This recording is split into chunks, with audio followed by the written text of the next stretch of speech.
평론가 박상현 박사, 최창현 용인대 교수와 함께 여러분께 분석해 드리겠습니다. 두 분 어서 오십시오. 네, 안녕하십니까. 먼저 법무부 장관과 청와대 민정수석 사의 표명. 이미 법무부 장관은 이틀 전에, 네. 민정수석은 하루 전에 사의를 표명했다고 하는데 청와대는 오늘 오전에 기자들에게 알렸습니다. 두 분이 보시는 사의 표명의 배경, 먼저 말씀해 주시죠. 우선 이건 뭐 유추 짐작할 수밖에 없지 않겠습니까? 두 분 입장이 정확히 뭔지는 모르겠는데 첫째는 청와대에서 굉장히 좀 심상치 않은 일들이 지금 벌어지고 있다. 왜냐하면 법무부 장관과 민정수석이 동시에 거의 동시에 사표를 냈다는 것은 범상한 상황은 아니죠. 두 번째, 제 개인적으로 좀 짐작을 해보면 청와대에서 민정라인 이른바 대검찰청에 대한 장악도가 가장 높았을 때가 김기춘 실장, 우병우 민정수석 시절 아닙니까? 예. 그러면 좀 우스갯소리를 하면 고객의 요구와 현장의 기대치의 간극이 굉장히 벌어졌을 수가 있다. 왜냐하면 지금 최순실 때문에 온 나라가 난리 있는데 대통령께서 아니면 또 유영하 변호사, 대통령 측근들이 과거에 김기춘, 우병우 때를 생각해서 그 정도 수위에서 검찰을 좀 통제해 주기를 요망했다면 그것은 김현웅 법무부 장관이나 최경환 수석 입장에서는 상당히 현실성도 없을 뿐더러 부담스러울 수가 있겠죠. 뭐 그런 측면들이 좀 작동하지 않았나 이런 생각이 듭니다. 최 교수님이 보시는 사의 표명의 배경 어떻게 분석하고 일단 계십니까? 검찰 수사를 대통령이 거부하고 있는 상황이잖아요. 그리고 대통령은 현재 피의자 신분이고 그런데 대통령은 검찰 수사를 받겠다고 대부분 약속을 했었죠. 그리고 이제 검찰 수사 결과가 나왔는데 거기에 대해서 사상과 추측에 근거한 환상의 집을 지었다 이런 표현 썼어요. 그게 사상 누각이다 이런 표현을 유영하 변호사도 썼고 청와대 정영국 대변인도 했어요. 그러다 보니까 법무장관으로서는 아주 애매한 위치에 있는 거죠. 대통령을 방어할 수도 없는 노릇이고 검찰이 대통령과 완전히 각이 쓴 상태잖아요. 그럼 대통령의 어떤 입장을 들어야 될 법무장관의 위치가 있고 또 검찰 수사를 지휘해야 되는 위치가 있는 거거든요. 이런 상황 속에서 사표를 안 내고는 전 배기가 어렵지 않았겠는가 생각이 좀 들고 최재경 민정수석도 마찬가지입니다. 단지 최재경 수석과 이 김현웅 법무장관의 차이는 최재경 수석은 지금 청와대의 대통령 참모란 말이에요. 참모 어쨌든 지금 벌어지고 있는 일에 대해서 보좌를 좀 해야 될 거 아니겠어요? 그리고 특히 이제 검사 출신이니까.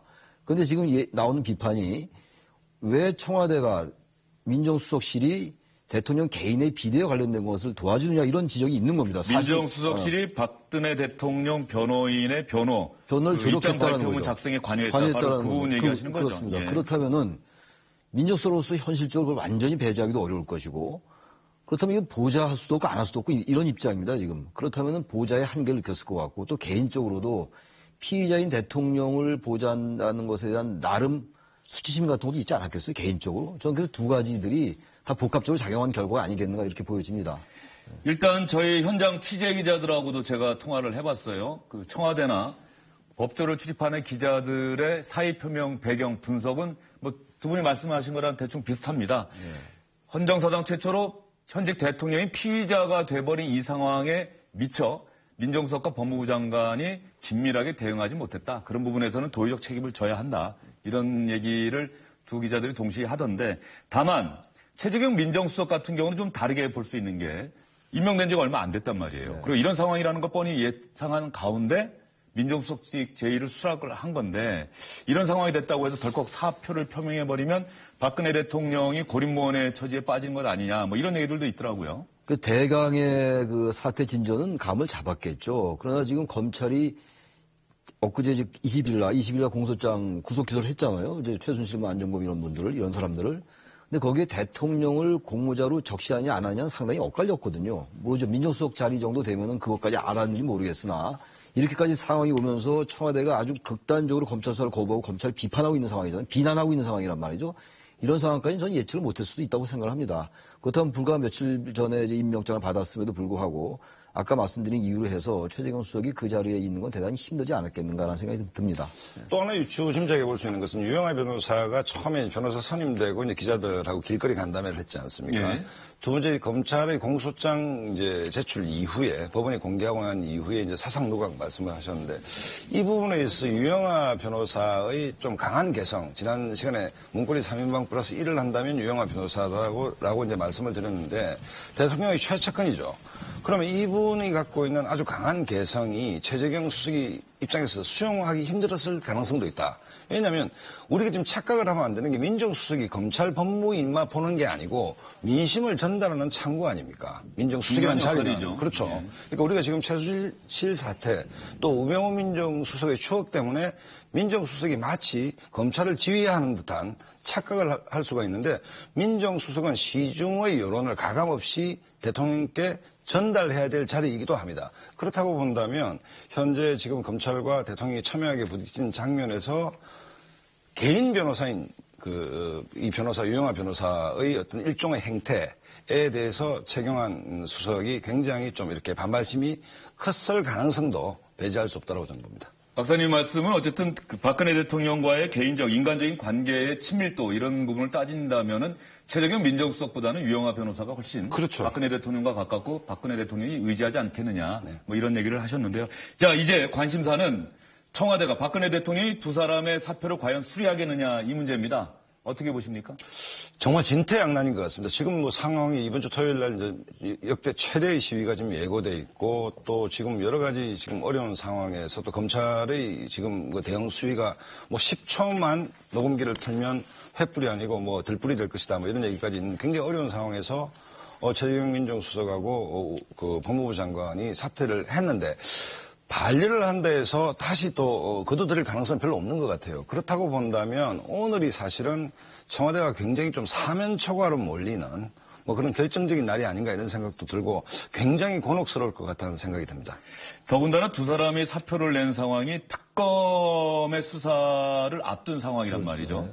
근데 만약에 두 사람의 사표를 수리해서 새로운 장관과 민정수석, 뭐 사람 찾기도 쉽지 않겠습니다만은 임명한다고 한다면 박근혜 대통령이 특검 수사 이거 완전히 혼자서 해결해야 되는 상황이나 마찬가지란 말이죠. 그러니까 지금 법무부 장관의 사표를 수리한다면 말하자면 이제 검찰과 대통령 사이에서 이제 김현웅 장관의 입장이 애매했다고 하더라도 청와대 내부에서는 사실 검찰이 이렇게까지 나올 수가 있겠느냐라고 해서 나름대로는 청와대에서는 문책성 인사로 볼 수도 있는 거겠죠. 이것도 왜 방어를 못했느냐. 그러니까 김현웅 장관이 생각한 부분과 청와대가 생각한 부분이 다를 수가 있는 거거든요.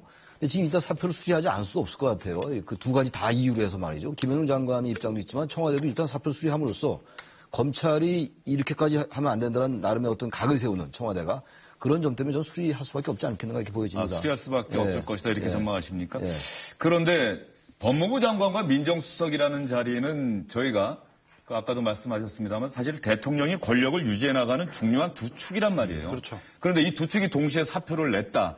이 상황이 그 배경이 박근혜 대통령과 검찰 사이의 긴장관계, 이 긴장관계를 적절하게 조절하지 못한 데 대한 도의적 책임을 지고 물러났다.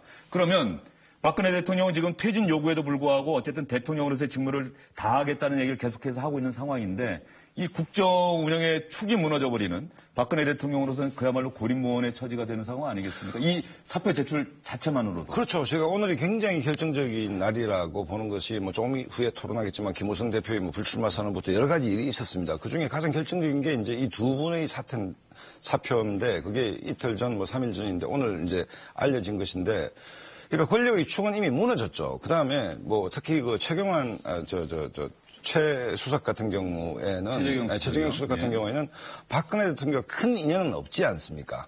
위기에 처했고 이분이 또 개인적으로 뭐 알려진 바에 의하면 공직에 대한 의지가 강했기 때문에 굉장한 위기 상황에서 이제 수석이 됐지만 정말 불이 타올라오는데 사실 이걸 대처하는 데 있어서는 대통령과의 사적 관계도 굉장히 중요하거든요. 서로의 어느 정도의 이해도가 있느냐도 굉장히 중요한데 최재경 수석도 좀 착각을 한 게 아닌가. 이걸 수용했을 때 사태가 이 정도로 커질지는 몰랐을 가능성도 있는 것이고 그다음에 우리가 설마 했는데 역시나 이런 얘기 있지 않습니까? 밖에서 봤을 때의 청와대 시스템과 박근혜 대통령의 리더십 스타일 그다음에 막상 이제 수석이 됐을 때 이거 간극이 굉장히 컸을 수도 있다. 그다음에 검찰에 생기는 우리가 얘기를 하지만 기본적으로 검찰의 가장 큰 가치는 자기 조직을 보호하는 데 우선 두고 있다라고 얘기하지 않습니까? 아무리 최재경이라는 훌륭한 선배가 수소로 가 있더라도 민심이 이렇게 지금 이반된 상황에서 최재경이라는 훌륭한 검사 출신의 수석의 리더십이 자기 진정 내에 관철이 될 수 있겠느냐는 자괴감도 좀 있을 수 있고 여러 가지가 좀 복합되었다라고 저는 생각합니다. 최재경 민정수석이 민심을 전달하는 역할도 한다고 말씀하셨는데 따지고 보면 최근 상황에서 민심 전달 굳이 안 해도 되는 거 아닙니까? 지금이야, 토요일마다 뭐 지금 그럼요. 광화문 광장에서 외치는 소리가 청와대에 다 들린다고 하는데. 최재경 수석은 민심 전달 이런 차원보다는요, 이 수사 정국을 어떻게 해 나갈 것인가가 굉장히 고민이었을 거예요. 아까 말씀드린 바와 같이 이렇게까지 검찰이 대통령을 피의자로 신분을 전환시키고 공모자로 적시하는 것까지는 저는 생각 못할 수도 있어요. 그리고 최근 이제 보도를 보니까 법무부 장관이 검찰 수사 결과를 거의 보고를 못 받았다는 거 아닙니까? 물론 이제 지금 이 특별수사본부 자체가 검찰총장에게도 보고하지 말아라. 자질을 한 건 이런 상황이긴 하더라도 신문이나 언론 보도를 통해서 법무부 장관이 이 수사 결과를 봐야 되는 상황, 이런 상황에서 오는 자괴감도 있었을 것이고 제가 사표를 수리할 것 같다 말씀드렸는데 참 반반인 것 같긴 합니다. 그러나 지금 청와대는 어쨌든 이 탄핵 정국을 정면 돌파하겠다는 거 아닙니까? 그러니까 검찰 수사 결과를 막 비난하고 대통령의 대국민 담화를 약속을 어기까지 하는 이런 상황까지 왔어요. 그렇다면 사표를 수리함으로써 검찰에 대한 강한 또 그 불만을 또 드러낼 수 있는 상황이 되는 것이고 지금 사표를 제출했는데 저걸 안 받고 돌파한다는 건 어렵지 않겠나 이런 생각도 든다는 겁니다. 예, 알겠습니다. 참 사상 처음인 일이 점점 많이 일어나는 요즘입니다. 그래서 시청자 여러분들께서도 잘 판단하시고 잘 보셔야 되는 그런 상황인 것 같고요. 이 검찰 수사와 관련된 내용은 잠시 뒤에 검찰에 나가 있는 기자 연결하고 또 인관기 선임 기자 김태현 변호사와 함께 여러분께 자세히 전해드리고요. 저희는 여러분들 오늘 정치권 뉴스 중에서 가장 관심 있게 보셨던 김무성 새누리당 전 대표의 대선 불출마 선언, 탄핵 발의 주도 이 얘기로 넘어가도록 하겠습니다. 먼저 김무성 전 대표가 오늘 오전 기자회견을 통해서 기자들 앞에서 했던 얘기부터 다시 한번 들어보시죠. 저는 오늘 제 정치 인생의 마지막 꿈이었던 대선 출마의 꿈을 접고자 합니다. 박근혜 정부 출범의 일익을 담당했던 사람으로서 저부터 책임지고 내려놓겠습니다. 보수의 썩은 환부를 도려내고 합리적인 보수 재탄생의 미랄이 되고자 합니다. 민주적 협치를 만드는 데 앞장서고자 합니다. 대선 출마의 꿈을 접고자 합니다. 얘기한 게 참 많습니다. 박근혜 정부 출범의 이력을 담당했던 사람으로서 저부터 책임지고 내려놓겠습니다. 그러니 다른 사람들도 그렇게 하십시오. 아마 이정현 대표 얘기하는 것 같습니다. 보수의 썩은 환부를 도려내고 합리적인 보수 재탄생의 미랄이 되고자 합니다. 민주적 협치를 만드는데 앞장서고자 합니다. 자, 새누리당 사정의 밝은 우리 박상원 박사님 보시기에 김무성 전 대표의 오늘 입장 표명 적절했다고 보십니까? 뭐 이게 악수가 될지 신의 한 수가 될지는 모르겠는데 본인으로서는 굉장히 좀 힘든 결정을 했다라고 봅니다. 왜냐하면 그간의 과정을 보면 여야 할 것 없이 지금 국민들의 분노가 커지고 그다음에 끊임없이 이제 이번 주 토요일 날 뭐 무려 150만 명의 시민들이 모인다라고 얘기를 하고 있는데 국민들은 헌법적 권한에 의해서 시위를 통해서 문제를 제기하는 것 아닙니까? 그러면 정치는 문제를 풀어야 되는데 이제 합의 본 게 탄핵 아닙니까? 그럼 탄핵인데 그럼 탄핵의 핵심은 새누리당에서 오늘 추미애 대표도 얘기했는데 어느 정도가 이 탄핵에 동조하느냐. 역설적으로 탄핵의 주도권을 새누리당이 쥐게 된 형국입니다. 자, 그렇다면 비박계에서 김무성 대표의 아마의 고민은 여야 할 것 없이 이 정말 이른바 엄청난 국민의 에너지가 대권 후보들의 정치공학이라는 퍼즐에 끼어가지고 꼼짝달싹을 못하는 이 현상을 타개하지 않는다면 한 발도 못 나간다는 위기의식들이 좀 있었던 것 같아요. 그렇기 때문에 본인이 빠져나오면서 탄핵의 중심에 서겠다. 그래서 오늘 뭐 기자회견 질문을 딱 보니까 바로 탄핵 중심에 서겠다. 그 다음에 뭐 서명 작업 들어가겠다 했기 때문에 탄핵의 물꼬를 김무성 대표가 본인이 불출마를 하면서 터주는 형국이 됐기 때문에 이걸 뭐 좀 또 정치공학적으로 계산한다면 어쨌든 탄핵 정국의 중심에 일거에 서는 그 형세가 됐다. 예, 탄핵 이야기는 저희가 잠시 뒤에 또 김무성 전 대표가 했던 얘기를 준비를 하고 있어요. 그때 한번 다시 한번 얘기해 보도록 하고요. 사실 어린 시절 뭐 저만 해도 그 꿈이 뭐냐 그러면은 대통령입니다라고 얘기를 했던 친구들도 많고 저도 그랬던 것 같은데 정치인이 대선 출마를 꿈꿨다고 하는 것 자체는 아마 대부분 주요 정치인들 다 대통령이 되는 게 꿈 아니겠습니까? 그렇죠. 나라를 한번 운영해보는.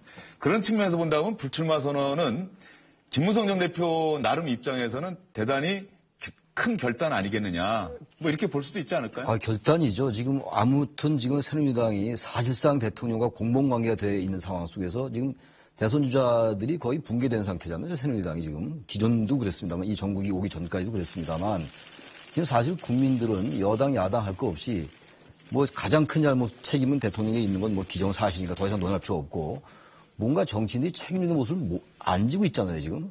하다못해 이정현 대표는 더 이상 얘기할 것도 없겠습니다만 아직도 사퇴를 안 하고 있어요. 조금 상황이 변하긴 했습니다만 뭐 비상대책위원회 얘기는 나오고 있다 하더라도 지금 책임 안 지고 사퇴 안 하겠다는 거 아닙니까? 야당이나 여당이나 이른바 대선 주자급들 중에서 누군가 대선 불출마 선언을 하면은 전 사실 어제까지만 해도 누군가 이 대선 불출마 선언을 하면은 오히려 그분이 누군지 모르지만 대선 불출마는 사실은 뭐 김무성 대표가 다시 대선 출마 선언을 하지 않겠습니다만 오히려 국민들에게 스포트라이트 받을 수가 있다. 저는 그러면서 저 부분은 지금 김무성 대표가 저 불출마 선언한 건요.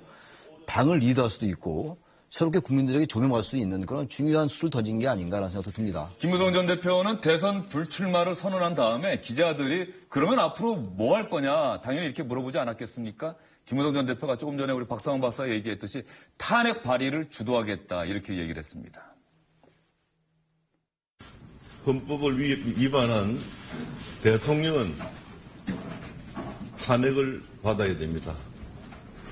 지금 야당이 이 탄핵에 대해서 갖가지 잔머리를 굴리면서 주저하고 있는데 우리 새누리당 내에서 탄핵 발의를 앞장서기로 했습니다. 그렇습니다. 저 뭐 개인뿐만 아니라 비상시국 회의에서 탄핵 발의를 주도하게 되겠습니다. 이제 오늘부터 시작이 되면은 뭐 시간에 대해서는 뭐 곧 되지 않겠는가 하는 생각이 듭니다. 우선 새누리당 내에서 박근혜 대통령에 대한 탄핵 추진부터 하겠습니다. 현 정부 출범의 이익을 담당했다고 김무성 전 대표 본인이 자기 입으로 얘기를 했는데 박근혜 대통령의 탄핵을 주도하겠다. 탄핵 발의를 주도하겠다. 이것도 참 어떻게 보면 역설적입니다. 그렇죠. 뭐 근데 김무성 대표 입장에서는 일익을 담당하면서도 아무것도 얻은 게 없는 심지어 공천까지 탈락을 했지 않습니까? 그다음에 선거대책본부장을 맡게 되고 비주류 수장으로 당대표를 했으면서도 끊임없이 겁박을 받는 뭐 이런 형국인데 어쨌든 이제 탄핵의 중심에 섰는데 오늘 김무성 대표 일문일답을 보면 대략 로드맵이 나온다. 그러니까 기자들이 오늘 굉장히 집중적으로 물은 게 탈당 문제였거든 사실은. 그다음에 아침 일찍 긴급 기자회견을 한다니까 탈당하구나. 어제 남경필 지사하고 이제 김영태 의원이 탈당했으니까. 근데 느닷없이 이제 대권 안 하겠다. 그다음에 탄핵 중심에 서겠다. 그러면 뭐냐. 탄핵, 그다음에 탈당은 아닌 것 같습니다. 소위 당 해체. 그 비상시국회의에서 계속 새누리당을 해체해야 된다 했기 때문에 김무성 대표가 단기 필마로 지금 나가서 김용태 의원하고 남경필 지사하고 합류하는 것은 별로 의미가 없고 비주류 중에 유일하게 세가 있기 때문에 기본적으로 탄핵을 하려면 40명 이상의 의원을 모아야 됩니다. 이 에너지를 가지고 탄핵 이후에는 이른바 당 해체 작업에 들어가지 않겠나. 그러면 친박과 치열한 격돌이 일어나겠죠. 그 에너지를 가지고 탈당을 할 건지 말 건지는 그 다음의 수순이고 그 다음의 단계는 뭐냐 오늘 얘기를 했습니다. 개헌입니다. 그렇기 때문에 김무성 대표의 머릿속에서는 내 걸 던져버리고 탄핵 그다음에 예를 들어서 당해체 탈당 개헌의 이 일련의 과정의 중심에 서서 자기가 해결을 하겠다는 뭐 의지를 좀 표현한 것으로 보입니다. 박수영 박사님 얘기 들어보면 저는 자꾸 너무 섣부른 얘기긴 하겠습니다만은 어제 탈당한 남경필 지사나 김용태 의원, 그러니까 제3지대, 이른바 말하는 제3지대, 손학규 전 지사, 전 대표, 전 민주당 대표, 그리고 정의화 전 국회의장, 그리고 국민의당, 더불어민주당은 아닌 것 같고요. 이렇게 지금 새누리당 내 비박계, 비상시국회의를 주도하는 이 세력과 제3당인 국민의당, 또 현재 어느 당적도 갖고 있지 않은 뭐 정의화 전 국회의장이라든가 손학규 전 지사와 결합하는 그리고 개헌을 고리로 해서 결합하는 이런 모양새가 되는 건 아닌가. 그쪽으로 가고자 하는 하나의 동력이다 이렇게 보여집니다. 지금 분명히 얘기했어요. 개헌도 동시에 추진한다는 말을 했어요. 김무성 대표가 오늘 전 대표가. 그다음에 요건 비박과 비문.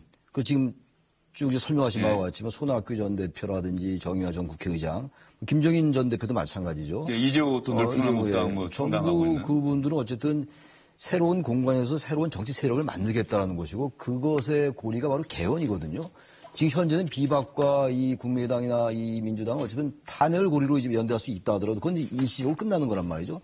그렇다면 이제 김무성 대표는 그래서 이런 말은 굉장히 조심스러운데 스스로가 역시 대선에서 1위를 할 자신은 없다. 맞아요. 대통령이 될 자신이 없다면 지금 아까 우리 박상원 박사 얘기처럼 전반적인 상황을 리드하고 주도하면서 그리고 세를 가지고 있잖아요. 일정 지분을 비박에 김무성 전 대표. 그렇다면 이 세력을 가지고 국민의당과 그리고 손학규 전 대표와 같이 제3지대에서 새로운 세력을 형성하면은 아주 정치 게임적이고 정치 공학적인 분석인데 이거야말로 문재인 대 비문재인의 구도가 가능하다라는 얘기예요. 지금 가장 문재인 전 대표가 지지율이 높지 않습니까? 그렇다면 지금 과거에는 새누리당 대 비새누리당이었는데 이게 그 구도가 아니고 정치 구도 자체가 문 대 비문의 구도. 그럼 이 비문의 구도라는 건 뭡니까? 지금 말씀하신 비박, 국민의당, 손학규, 정의와 이런 분이 다 포함되는 이 구도에서 나름의 킹메이커를 하고자 하는 것이 아닌가 이런 생각도 할 수 있을 것 같아요. 예, 알겠습니다. 저희가 좀 앞으로 어떻게 될지 지금 말씀드리는 상황 자체가 워낙 상황이 엄중해서 그렇습니다. 좀 섣부른 감이 없지 않아 있긴 합니다만 정치인들이 결단하고 선언하고 국민들에게 얘기하는 것은 액면 그대로 받아들이기도 해야겠지만 그 뒤에 또 다른 배경이 있지 않나 항상 이런 부분도 저희가 염두에 둬야 되기 때문에 특별히 말씀을 드렸고요. 김무성 전 대표 어쨌든 버림으로서 얻었다 이런 평가가 지금 나오고 있습니다. 그리고 탈당 당장은 안 하겠지만 그렇다고 해서 탈당을 안 하겠다는 뜻은 또 아니다. 언젠가 탈당할 수도 있다. 가능성 열어놨고요. 김무성 전 대표 오늘 기자회견 대선 불출마 선언 탄핵 발의 주도에 대해서 당내에서는 어떤 반응이 나오고 있을까요? 본인의 결단이니까 다들 존중하고 또 김 대표께서 당에 남아서 지금 당의 어떤 개혁 이걸 위해서 노력하겠다는 그 말씀에 대해서 다들 평가하는 그런 생각입니다. 탄핵은 여기 비상시구에 계신 분들은 다들 마음이 같으니까요. 예. 그 점에 있어서는 저희 비상시구 회의에 계신 분들은 큰 흔들림이 없을 겁니다. 이렇게 유승민 의원은 김무성 전 대표의 결단을 높게 평가를 했는데요. 저희가 새누리당 친박계 핵심 의원과 전화통화를 해봤습니다. 자신의 실명은 절대 공개하지 말아달라고 신신당부를 해서 저희가 익명으로 전한다는 말씀 드리고요. 누가 김무성 전 대표 자기 보러 대통령 출마라고 한 적이 있느냐. 대단히 냉소적인 반응을 보였습니다. 그리고 박근혜 대통령과의 관계 등 고려할 때 지금 친하든 안 친하든 그게 문제가 아니고 이전의 그 인간적인 관계를 고려할 때 인간도 이상 탄핵 발의를 주도한다는 건 있을 수 없는 일이다. 그리고 무엇보다 김무성 자신이 혼자 살아남으려는 자기 정치일 뿐이다.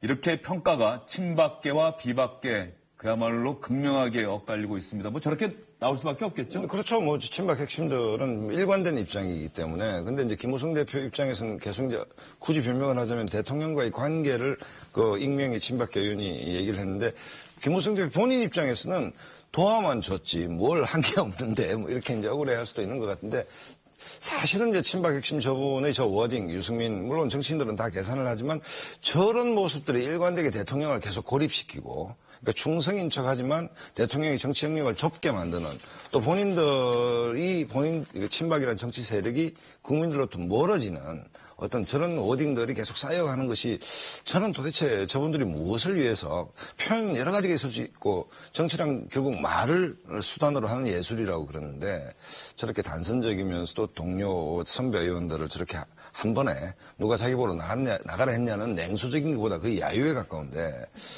결국 정치라는 어떤 그 요소가 빠진 워딩들이 본인들한테 별 도움이 안 될 거라는 느낌이 듭니다. 김무성 전 대표 오늘 기자회견 얘기 중심으로 전해드리고 있는데요. 김무성 전 대표는 당장은 탈당 안 하겠다 이런 얘기 분명히 했는데 새누리당이 흔들리고 있는 거는 분명히 보입니다. 오늘 전직 의원들 중심으로 해서 탈당 선언한 사람들이 나왔습니다. 여러분들도 잘 알고 있는 정치인들이죠. 정두원, 정문헌, 또 정택은, 김상민, 김정권, 박준선, 이성권, 김동성. 박상원 박사님 다 잘 아는 분들이죠? 다 아는 분들입니다. 이 중에서도 정두원, 특히 정문원 전 의원 같은 경우는 지난 대선 때 이른바 NLL 회의록 공개하면서 어쨌든 박근혜 대통령 당선에 상당히 새누리당 입장에서 기여했다 이런 평가를 1등 받는 사람 아닙니까? 공신인데 이번에 공천에서 떨어졌죠. 공천 떨어졌고 이 정문원 의원도 참 묘하고 정두원 의원은 워낙 유명한 분이고 정태근 의원은 마찬가지고 김정근 의원은 아마 김해에서 하셨던 분인 걸로 알고 있는데 다들 이제 오늘 탈당한 원외집 당협위원장들은 나름 그래도 새누리당 내에서 이른바 그 영향력과 명망성이 있는 분들. 지명도도 있고요. 네, 그렇습니다. 예. 네. 어쨌든 간에 지금 청와대 박근혜 대통령 입장에서는 참 고심이 깊어갈 것 같습니다. 법무부 장관과 민정수석이 동시에 사표를 냈고 사표를 수리할지 말지를 결정해야 하고 예전에 동지였던 김무성 전 대표는 대선 불출마 선언하면서 대통령에 대한 탄핵 발의를 주도하겠다고 나서고 새누리당에서는 친정인 새누리당 지금도 박근혜 대통령도 새누리당 소속이긴 합니다만 탈당 행렬이 계속 잇따르고 있고요. 이런 상황에서 박근혜 대통령을 지탱하고 있는 유일한 사람이다. 이런 평가를 받고 있는 이정현 대표. 김무성 전 대표 기자회견 이후에 기자들과 만나서 이런 얘기를 했는데요. 자신의 사퇴 요구 거듭 일축했습니다. 그 기자님 좀 거짓말을 하고 그래요. 제가 사퇴에 대해서는 12월 21일 날이라고 분명히 모시를 받았고요. 그리고 지금 그 입장 방에는 변함이 없습니다. 동의합니다.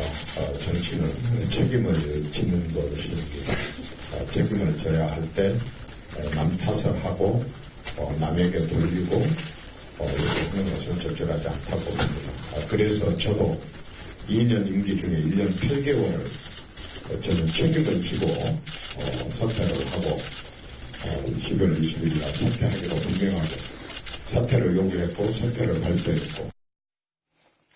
이정현 대표 얘기는 박상원 박사님 어떻습니까? 자꾸 자신이 사퇴한 이후에 어떻게 할지 그 방안을 내놓으라. 이게 지금 즉시 사퇴를 하지 않는 유일한 이유로 계속해서 반복해서 얘기를 하고 있어요. 저도 오늘 SBS 출연해야 되기 때문에 사무실 TV를 켜놓고 있습니다. 11시 반 이정현 대표 긴급 기자회견 한 데서 난 또 사퇴인 줄 알고 유심히 봤는데 아무 내용이 없었습니다. 그래서 제가 꼭 드리고 싶은 말씀은 여의도에 이런 얘기가 있습니다. 기자들 피곤하게 해서 대승한 정치인은 없다. 그냥 무슨 내용을 가지고 긴급 기자 간담회를 하시는지 잘 모르겠는데 어쨌든 지금 대통령과 친박 지도부는 일관된 스탠스를 유지하고 있죠. 있기 때문에 김무성 대표의 대선 불출마 선언 가지고 이정현 대표가 오늘 긴급 기자회견을 해서 바로 사퇴하겠다. 이럴 가능성은 없었는데 긴급 기자회견 이렇게 예고가 나오기 때문에 저는 그거 아니면 긴급할 게 없지 않습니까? 김무성 대표가 후보 출마 안 하겠다는 것에 대해서 소회를 얘기하는 자리도 아니고 그래서 아마 현장 기자들도 굉장히 좀 이렇게 불만이 많았다고 얘기하는데 썩 기존 입장과 변화가 없기 때문에 특별히 논평할 것도 없는 그런 기자회견이었다고 생각합니다. 이게 당이론적인 얘기인데 예. 이정현 대표는 어쨌든 버팀으로써 대통령의 보호막이 되겠다는 생각도 분명히 있을 거고요. 또 어쨌든 지금 그만두어서는 자신의 그 향후 입지가 뭔가 대단히 꼬일 것 같다는 잘못된 판단을 하고 있는 것 같아요. 여러 가지 정치인들이 생각을 하겠습니다만 일단 계산이 잘못되고 있는 것 같고 또 하나는 정말 안타까운 게 지금 아까 26일 집회도 말씀하셨잖아요. 150만, 200만이 나올 수 있다라는 거잖아요. 지금 이 민심은요. 좀 극단적으로 얘기하면은 정치권과 언론은 여전히 민심을 잘 모르는 겁니다. 계속 정치공학적인 분석 같은 거 필요하겠죠. 그럼 청론 필요하고 논평 필요하고 분석 필요한데 국민들은 지금 이따 총리 얘기가 나올지 모르겠습니다만 총리가 뭐냐 탄핵이 뭐냐 이런 것보다도요. 대통령 자격을 완전히 지금 철회했어요. 지금 국민들은. 주권자인 국민의 이름으로 주권자 주인의 이름으로 국가의 주인의 이름으로 대통령을 소환하고 있는 거예요. 지금. 근데 이정현 대표는 여전히 사퇴 수습하겠다. 뭘 수습한다는 겁니까 도대체. 사퇴 수습하려면 그 주체에 자격이 있어야 되거든요. 그런 점이 참 안타깝다는 거고 이것이 더 사태를 꼬이게 만든다 이렇게 생각이 듭니다. 여러 가지 정치권에 남아있는 변수, 유동적인 상황을 정리하는 결정적인 변곡점이 이번 주말 26일에 광화문 광장 집회, 전국적으로 예정되어 있는 이 촛불 집회가 아닐까. 정말 얼마나 많은 사람들이 다시 거리로 나와서 대통령의 퇴진을 요구할지. 아마 이 부분을 정치권에서도 유심히 지켜보면서 앞으로의 행보를 결정하지 않을까 하는 생각이 들고요. 또 하나 덧붙일 얘기는 일단 탄핵 발의를 김무성 전 대표가 주도하겠다고 얘기하면서 야당 입장에서는 이제 탄핵 소추안 발의를 주저할 이유가 전혀 없어졌습니다. 그래서 우상호 더불어민주당 원내대표는 새누리당 의원들을 향해서 협조하십시오 이렇게 요구를 했습니다. 새누리당에게 호소합니다. 언제까지 이 국정공백을 장기화시키겠습니까? 결국 탄핵밖에는 다른 방법이 없다. 새누리당 의원들께서 자기 당 소속의 대통령에 대한 탄핵에 대해서 이런저런 고민을 안 할 수 없다는 사정은 이해하지만 대한민국의 미래를 위해 무엇이 가장 바람직한 해법인지에 대해서 심사숙고해 주실 것을 말씀드리고 싶습니다. 우상호 원내대표 여당 의원들이 협조 요청했습니다. 그런데 새누리당에서 김무성 전 대표 일단 본인이 탄핵 발의 주도하겠다고 나섰으니까 뭐 야당 입장에서 걱정을 던 건 아니겠습니까? 완전하게 물꼬를 텄다고 봐야 되겠죠. 지금 야당으로서 어쨌든 29명, 30명의 표가 필요했었으니까 여당의 표가. 그 비박계가 근데 완전히 또 찬성을 한다는 보장도 없는 상황이었잖아요. 그래서 계속 탄핵에 대해서 주저하는 면이 없지 않았어요. 특히 민주당의 이제 문재인 전 대표가 비판도 좀 많이 받았지 않습니까?